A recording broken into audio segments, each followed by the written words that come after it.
रायबाग तालुक्यातील निडगुंदी गावातील शेतीच्या जमिनीत बेकायदेशीररित्या लागवड करण्यात आलेल्या अंदाजे 22.9 लाख रुपये किमतीच्या 441 किलो गांजाच्या झाडांसह आरोपीला अटक करण्यात आली असल्याची माहिती पोलीस अधीक्षक डॉ. भीमाशंकर गोळे यांनी दिली। शहरामध्ये आयोजित पत्रकार परिषदेत बोलताना त्यांनी सांगितले की निडगुंदी गावचा सिंगाडी माळप्पा हिरेकोडी वय 45 याने आपल्या 1 एकर जमिनीतील ऊसाच्या शेतात बेकायदेशीररित्या गांजाची लागवड केली होती। ನಮ್ಮ ಜಿಲ್ಲಾ ಸೈಬರ್ ಪೊಲೀಸ್ ಠಾಣೆಯ ಇನ್ಚಾರ್ಜ್ ಆಗಿರತಕ್ಕಂತ ವೀರೇಶ್ ದೊಡ್ಮನಿ ಡಿಎಸ್ಪಿ ವೀರೇಶ್ ದೊಡ್ಮನಿ ಮತ್ತು ಅವರ ತಂಡದವರು ರಾಯಬಾಗ್ ಪೊಲೀಸರ ಸಹಯೋಗದೊಂದಿಗೆ ನಿಡಗುಂದಿ ಗ್ರಾಮ ರಾಯಬಾಗ್ ತಾಲೂಕಿನ ನಿಡಗುಂದಿ ಗ್ರಾಮದಲ್ಲಿ ಒಂದು ದಾಳಿಯನ್ನು ಮಾಡಿ ಸಿಂಗಾಡಿ ಮಾಳಪ್ಪ ಹಿರೇಕೊಡಿ ತನ್ನ ತಂದೆಯ ಜಮೀನಿನಲ್ಲಿ ಬೆಳೀತಾ ಇದ್ದಕ್ಕಂಥ ಗಾಂಜಾ ವಶಪಡಿಸಿಕೊಂಡಿದ್ದಾರೆ। ಅವರು ತಮ್ಮ ಜಮೀನಿನಲ್ಲಿ ಬೆಳೀತಾ ಕಬ್ಬಿನ ಗದ್ದೆ ನಡುವೆ ಈ ಗಾಂಜಾನ ಬೆಳೀತಾ ಇದ್ರು।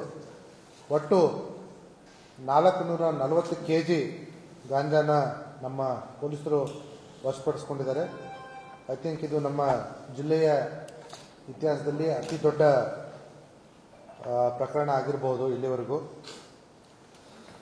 ಈ ಒಳ್ಳೆ ಕೆಲಸವನ್ನು ಮಾಡಿರ್ತಕ್ಕಂಥ ನಮ್ಮ ಎಲ್ಲ ಅಧಿಕಾರಿ ಮತ್ತು ಸಿಬ್ಬಂದಿಗಳಿಗೆ ಮೇಲಧಿಕಾರಿಗಳು ಪ್ರಶಂಸೆಯನ್ನು ಮಾಡಿದ್ದಾರೆ। ಜೊತೆಗೆ ಈ ಗಾಂಜಾ ಎಲ್ಲೆಲ್ಲಿ ಹೋಗ್ತಾ ಇತ್ತು ಮತ್ತು ಇವರು ಮುಂಚೆ ಯಾರಿಗೆ ಮಾರ್ತಾ ಇದ್ರು ಅನ್ನುವಂಥ ದೆಸೆಯಲ್ಲಿ ತನಿಖೆಯನ್ನು ನಮ್ಮ ಅಥಣಿ DSP ಅವರು ಕೈಗೊಂಡಿದ್ದಾರೆ। ಮುಂದಿನ ದಿನಗಳಲ್ಲಿ ಮತ್ತಷ್ಟು ಹೆಚ್ಚಿನ ಮಾಹಿತಿಯನ್ನು ಪಡೆದುಕೊಂಡಾಗ ನಾವು ನಿಮ್ಮ ಜೊತೆ ಶೇರ್ ಮಾಡ್ಕೋತೀವಿ। ಈಗಾಗಲೇ ಈ ಪ್ರಕರಣದಲ್ಲಿ ಮುಖ್ಯ ಆರೋಪಿ ಸಿಂಗಾಡಿ ಹಿರೇಕೊಡಿಯನ್ನು ನಮ್ಮ ಪೊಲೀಸರು ಬಂಧಿಸಿ ನ್ಯಾಯಾಂಗ ಬಂಧನಕ್ಕೆ ಒಪ್ಪಿಸಿದ್ದಾರೆ। ನಮ್ಮ ತನಿಖೆ ನಡೀತಾ ಇದೆ।